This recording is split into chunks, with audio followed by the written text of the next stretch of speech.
Bonjour.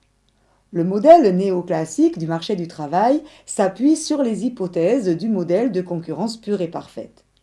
Or, dans la réalité, les hypothèses sont rarement vérifiées.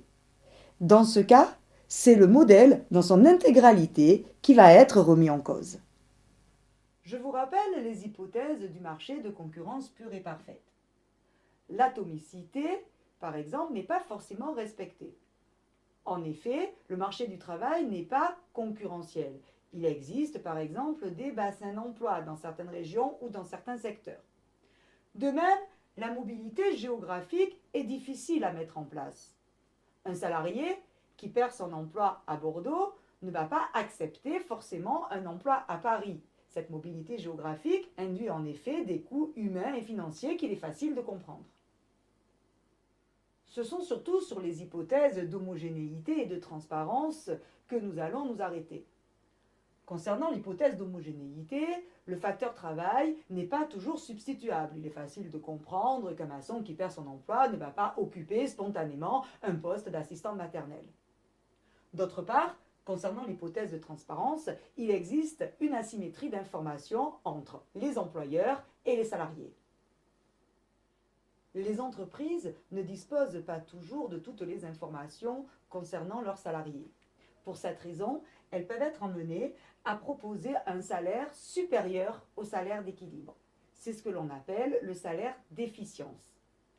En maintenant un niveau de salaire artificiellement élevé, l'entreprise va ainsi s'assurer une meilleure productivité et limiter le phénomène de turnover.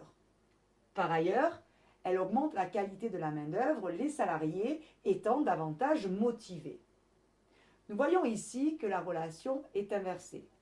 Nous n'avons plus en effet la relation du salaire qui est fonction de la productivité, mais nous voyons là que c'est la productivité qui dépend directement du salaire. Tout d'abord, le travail n'est pas une marchandise substituable. Il est facile de comprendre qu'à niveau de qualification égale, un jeune aura beaucoup plus de mal à s'insérer sur le marché du travail qu'une personne ayant de l'expérience. Par ailleurs, d'après la théorie de la segmentation du marché du travail, il existerait deux marchés distincts. Tout d'abord, un marché dit primaire, composé des individus titulaires d'un CDI à temps complet. Ces salariés disposent d'un véritable pouvoir de négociation sur leur salaire. Autour de ce marché primaire, on trouve le marché secondaire, composé principalement d'emplois précaires divers, CDD, intérim, temps partiel subi ou encore contrat aidé. Pour ces types de salariés, on peut dire qu'ils subissent plutôt la loi du marché. En dehors des hypothèses du marché de concurrence pure et parfaite et de leur remise en cause, il existe d'autres variables dans le fonctionnement du marché du travail. On peut citer par exemple le capital social. Ici, regardons le mode d'obtention de la première embauche. On voit bien que seulement 8% de la première embauche correspond aux institutions, c'est-à-dire à Pôle emploi. 28% des premières embauches découlent du capital social et des réseaux.